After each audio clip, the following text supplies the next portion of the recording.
Daddy Doug 365 is proud to be partly sponsored by Flatwood Lanyards, makers of premium lanyards, straps, and totes. Okay guys, and welcome back. This will be part 2 on the cleaning of the Browning. I showed you in a previous video how to disassemble it and reassemble it, but here I'm going to show you how I do my cleaning. Now, I do a very detailed cleaning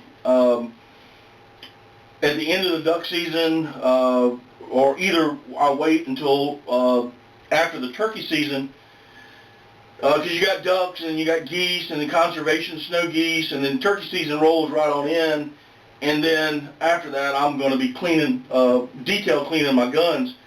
If they're messed up throughout the year during the duck season, I will break them down like this and give it a good cleaning, and that's what I'm going to do today. Now, my technique is a little unconventional to a lot of people, and as you can see on the table here, this is Greenworks. It's an all-purpose cleaner. It's the same thing as Simple Green, if you're familiar with that product. But I use the Simple Green, and I clean all my parts, and then I wash them off in water, hot water, and then I dry them off real good. I'll show you how I do that in a little bit. So we're just going to take our parts, and what I'm going to do, I got this tray right here, and I'm just going to take all my small parts, put all my small parts in the tray.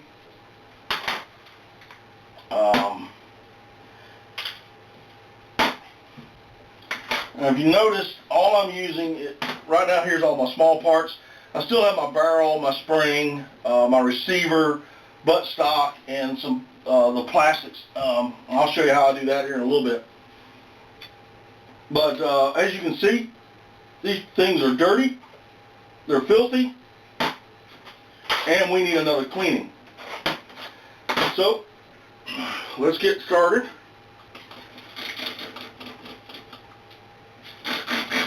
And I'm going to soak down these parts in Simple Green. Now, I know a lot of guys are sitting there going, oh my gosh, he's not using oil or a solvent or anything else. No, I'm not. Now, for a general cleaning, a general wipe down, yes, I do. But we're talking here is a detailed cleaning. We're going to get this cleaned up. Correction on that, I'm going to be using a lot of this Simple Green. It's a degreaser, it's a cleaner. And then I'm going to take my parts, and then I'm just going to lightly scrub them off with a toothbrush, old cleaning brush. I use a toothbrush, an old toothbrush, of course. I don't use the one I brush my teeth with. But I use it because it's got soft bristles. And if you need to get in some stuff that's maybe just caked on a little bit more, then of course, go with a little harder bristle. But I have found out once you soak in this degreaser really good, that the parts, the stuff starts to come off really, really easy.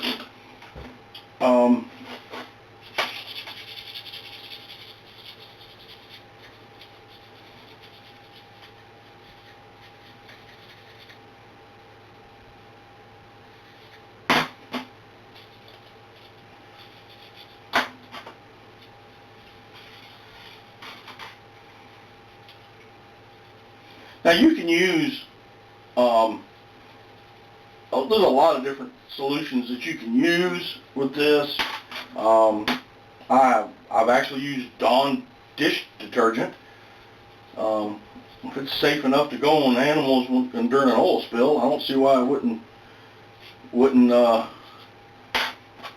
why it would affect a shotgun or any type of firearm. Now, if you're thinking, oh my gosh, how are you going to get all that out of the little nicks and crevices? I'm going to show you that here in a little bit. Little trick I learned a long time ago.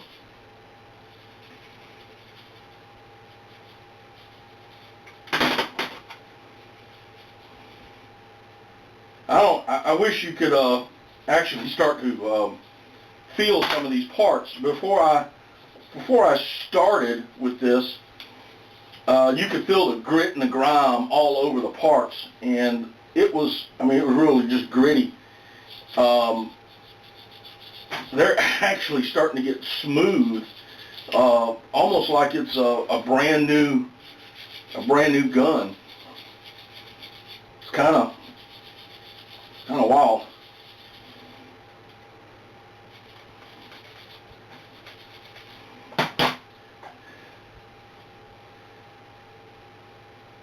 Put that over there.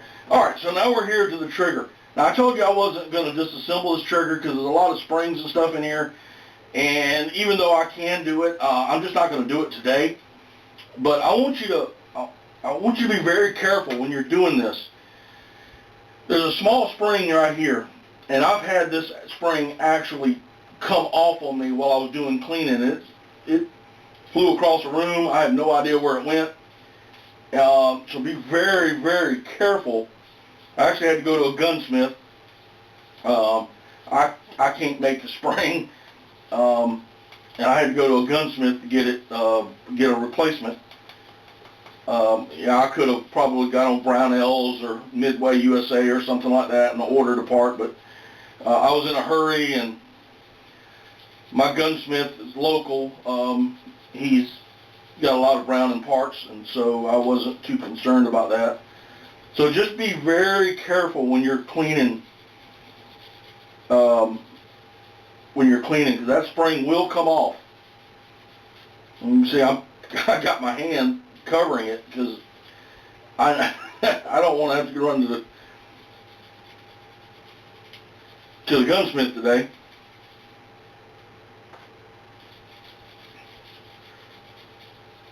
But I wish you could, like I said earlier, I wish you could feel these parts now. And you look inside this tray, you'll see where it's kind of oily, and the grit and the grime is just coming right off.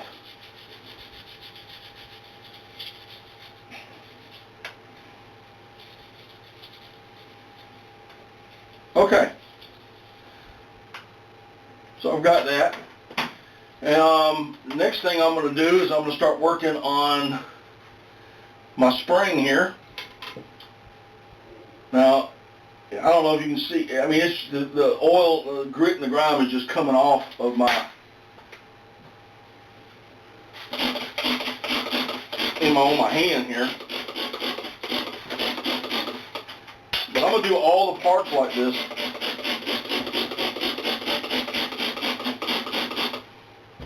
I'm going to do everything like this.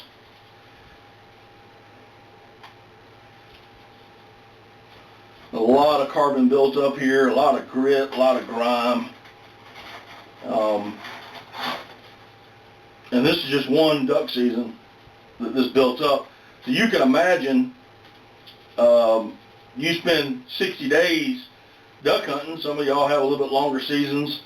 Some of you have shorter seasons, but you spend 60 days in the grit and the grime, and you see what's in the back end of these guns, and you're going to come up with a malfunction, and you're going to try to figure out, man, I just spent a lot of money on the shotgun.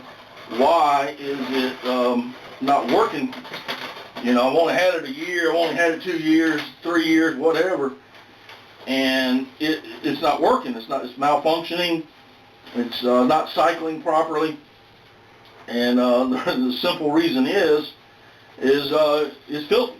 It just needs to be cleaned. Like I said, I'm a little unorthodox with the way a little unconventional and unorthodox on the way I do this, but it works. I've been doing this to my shotguns for, since the late 80s, early 90s, and I have yet to have one malfunction or something happened to it because of the way I'm cleaning it.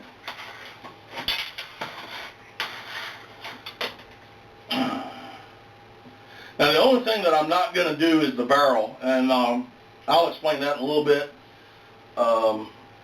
As you can see, I'll take my hand. I got a dirty hand anyway.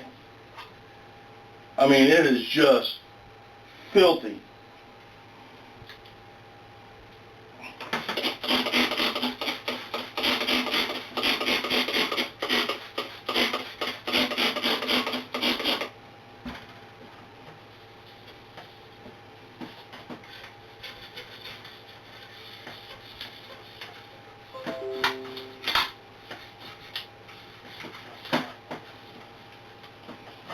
This gets all the oil, gets all the grime, gets anything that may have accumulated on your gun. It's safe for your guns.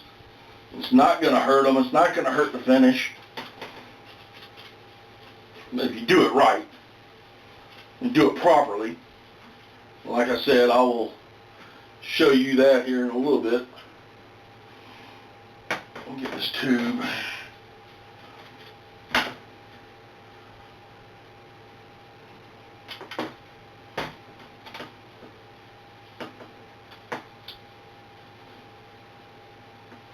Alright, so we got that done. Buttstock, the butt pad is actually starting to dry out a little bit. We should be good with that. Alright, so I'm going to take these parts and I'm going to move into the kitchen. I don't have a sink in here to wash these off, so be back with you in a second. These parts are clean, and I'll be back with you in just a little bit. So what I have here is I got my sink running. And I got it on hot water. I got some paper towels laid out. I got my parts over here. And I know you probably can't see what's inside here, but if this is a little kitchen strainer, make sure you have that so if you don't have any parts fall down in the kitchen sink. Now I know a lot of you guys are going to sit there and go, oh my gosh, you're putting water on these things, and you're right. Listen. If you leave a gun in water, yes, it's going to rust. If you don't clean it and wipe the water off, or somehow get the water off, yes, it will rust. No ifs, ands, buts about it. But if you get the water off of it, and I'm going to show you how I do that here in a little bit, it's not going to hurt it. Again, I wish you could feel, these things were so gritty earlier, and now they feel like they're new parts. Look at the water. I don't know if you can see the water beading right off of the metal. And use hot water, guys. If you're going to do this, use the hottest water you can stand. Hot water dries quicker than cold water. Shake it off. Shake off the excess. That's not going to hurt it. Shake off the excess.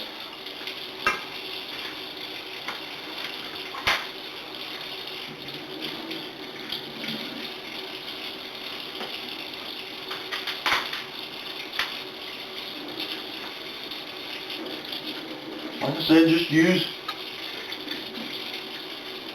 the hottest water that you can stand. And that's getting hot too, boy.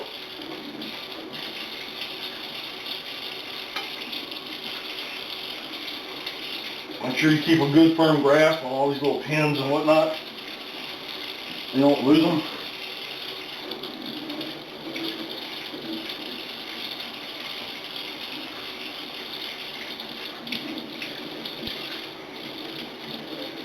And a little something to remember, when you're working with your trigger guard, don't let the spring go home. You understand what I'm saying? Don't pull the trigger. Keep it all tight.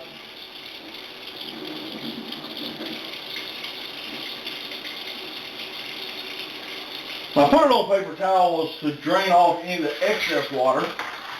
That helps it a lot.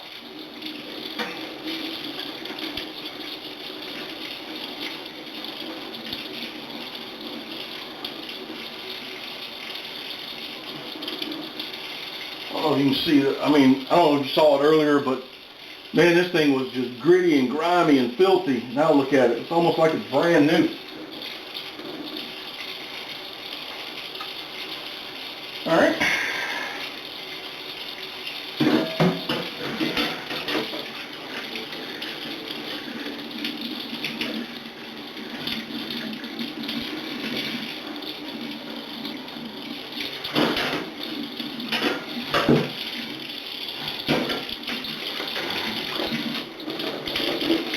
gonna make a little bit of a mess.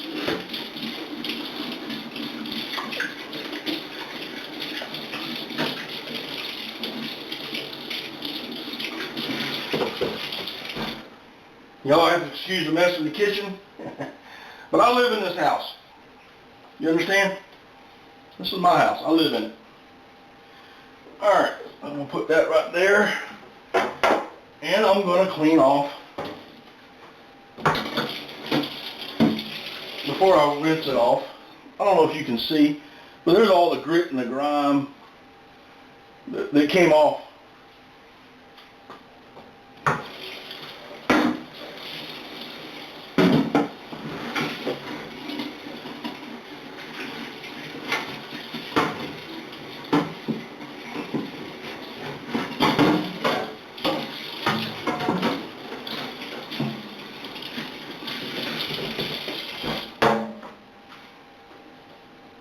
Okay.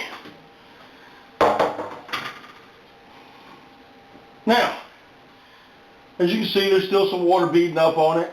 And so how do we dry it? Well, we can do two things here. We can use a hair dryer to blow off all the excess water. Or, again, a little more unconventional method is to actually put these parts in the oven. That's right, I said the oven. Again, this is very unconventional stuff, but it works. So what I'm going to do is I'm going to set my oven and bake, but I'm going to knock the temperature down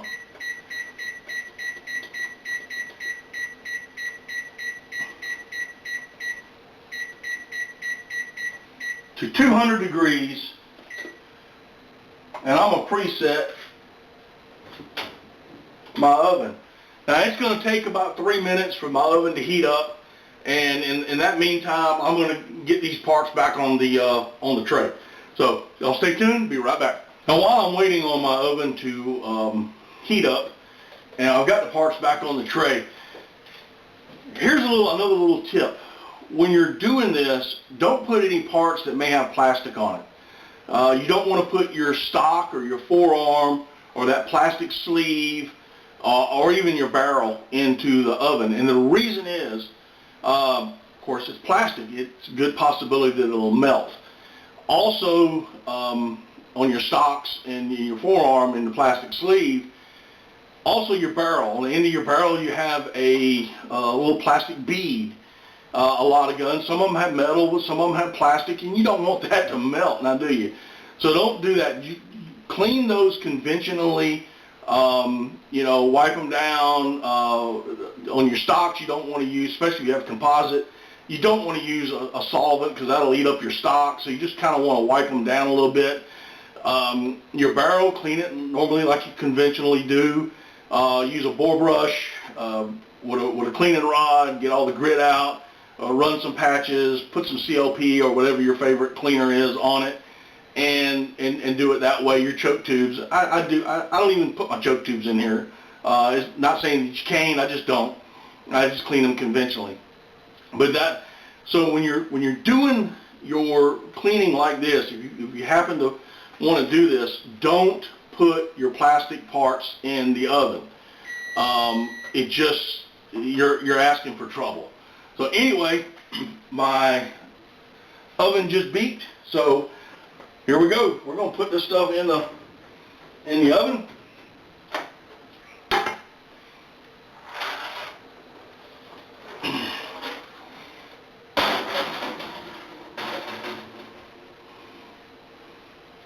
Now as you can see, my receiver won't fit. So I'm going to do what I said earlier and use a hair dryer to blow anything out. I'm going to set my timer for about 30 minutes, but I'm going to keep checking it and making sure. Hang tight. I'm going to go get a hair dryer and I'll be right back. Okay, so I've got my little hair dryer here. Got it on high. I'm going to blow all this water out. Any excess water that's in here.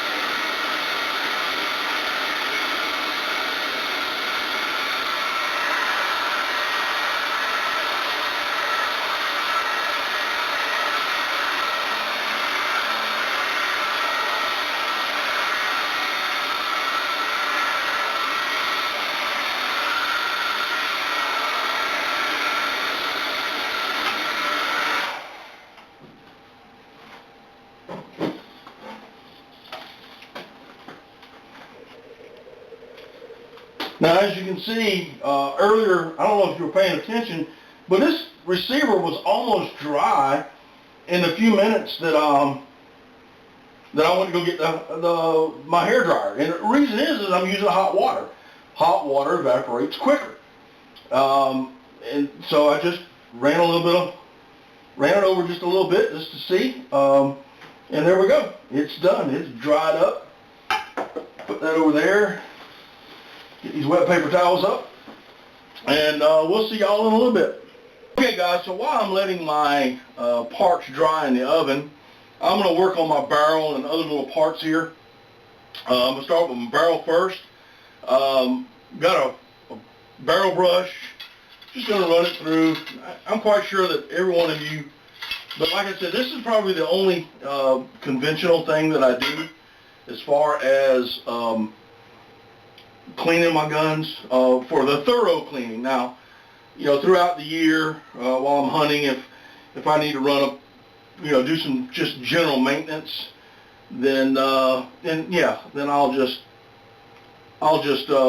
it conventionally. But at the end of the year is what I'm talking about. A little CLP, not much.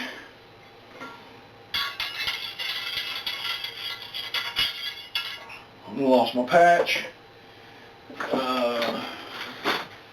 You can see this has been used a lot.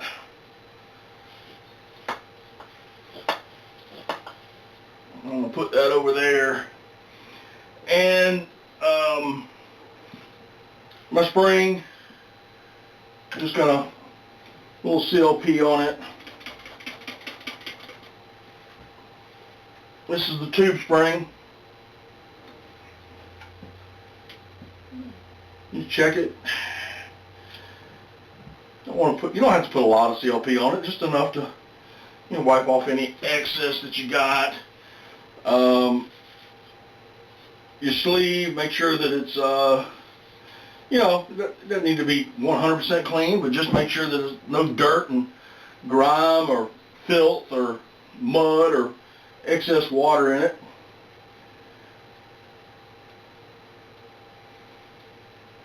And there's the plug.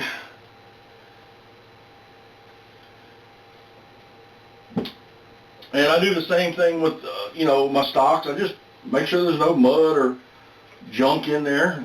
You know, just a little wipe out is fine. This gun's been used and abused. It is a duck gun.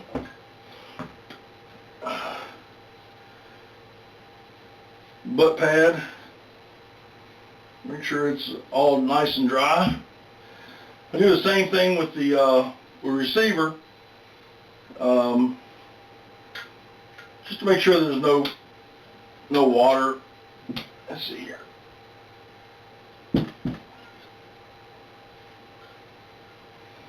Just make sure there's no water or anything in there. Oh, there it is.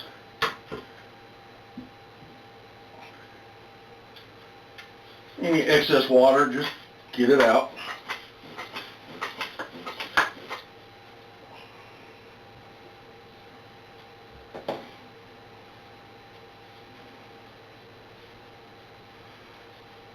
Dry it off. Make sure everything's good to go. Just make sure there's no excess water that you didn't get out earlier.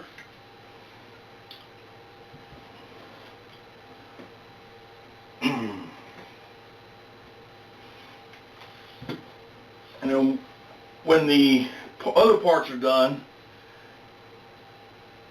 I'm going to run some CLP around it. Now it's very important on this plunger tube to make sure that you get any excess water out of it, or any grit and grime that didn't.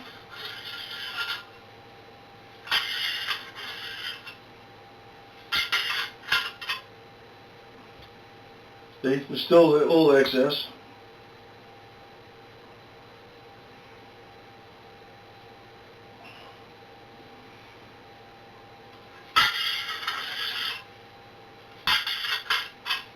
And that's it. And that's all I do here. Let's go check on the parts. Make sure that they're nice and dry, and we'll be back in just a little bit. Guys, well, it's been 30 minutes. Let's take a look. Pull these parts out.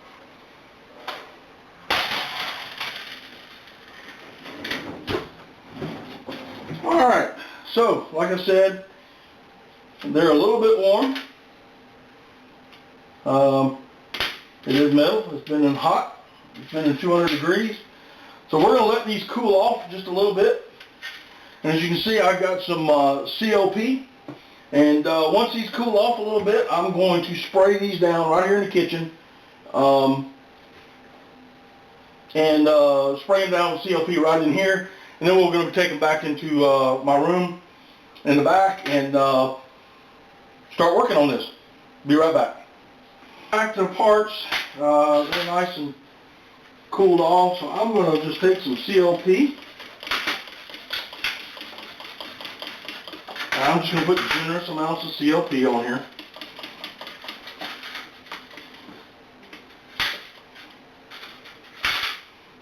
Okay, and that's it. Now we're going to take them back in the back room, and we're going to start finish cleaning it up. So, back here at my little table, and we are going to start to finish cleaning this up. Now, as you saw earlier, I put some COP on while I was in the kitchen after I got them out of the oven. As you can see, these parts there's nothing wrong with them. Nothing's melted, nothing's looks bad, and now we're just going to kind of wipe off any excess COP that we got and put our parts over here, and we'll be done. We'll start to put this all back together.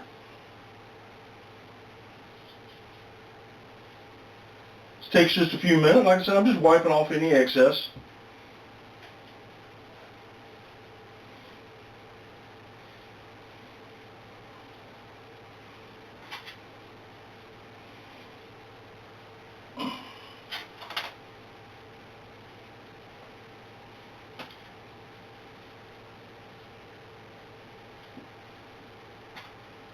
Don't want it completely dry. You just want it, like I said, wipe off the excess.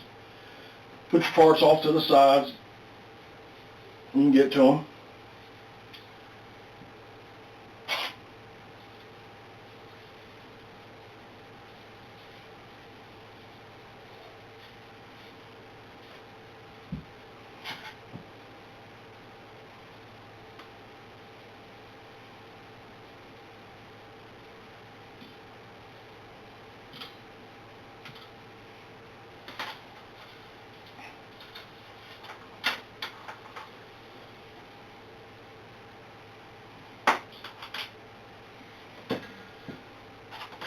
Like I said earlier, be careful, because you got this little spring right here that you don't want to come flying off. So when you're wiping off any excess, I kind of just like dab it, you know, around the springs.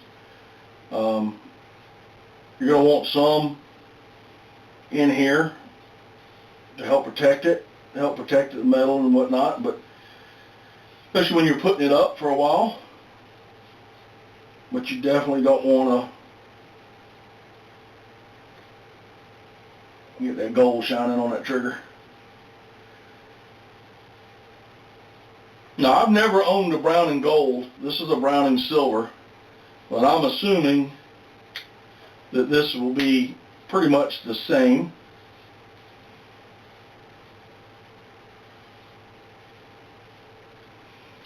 And there you go.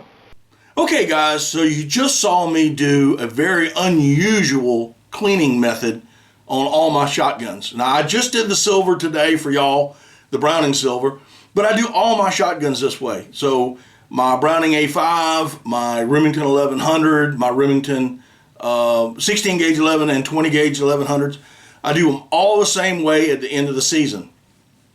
Now I'm fixing to put this gun back together, and you can see that video, the complete disassembly and assembly of a Browning Silver shotgun. And all shotguns are, I'm not saying they're exactly the same, but they're very, very a lot of similarities in each one of them. So if you watch this video, you can pick up any shotgun, semi-automatic, and pretty much do the same thing I did and get your gun assembled, disassembled, and properly cleaned. Anyway, I hope you enjoyed this video, and we will see y'all next time on Daddy Duck 365.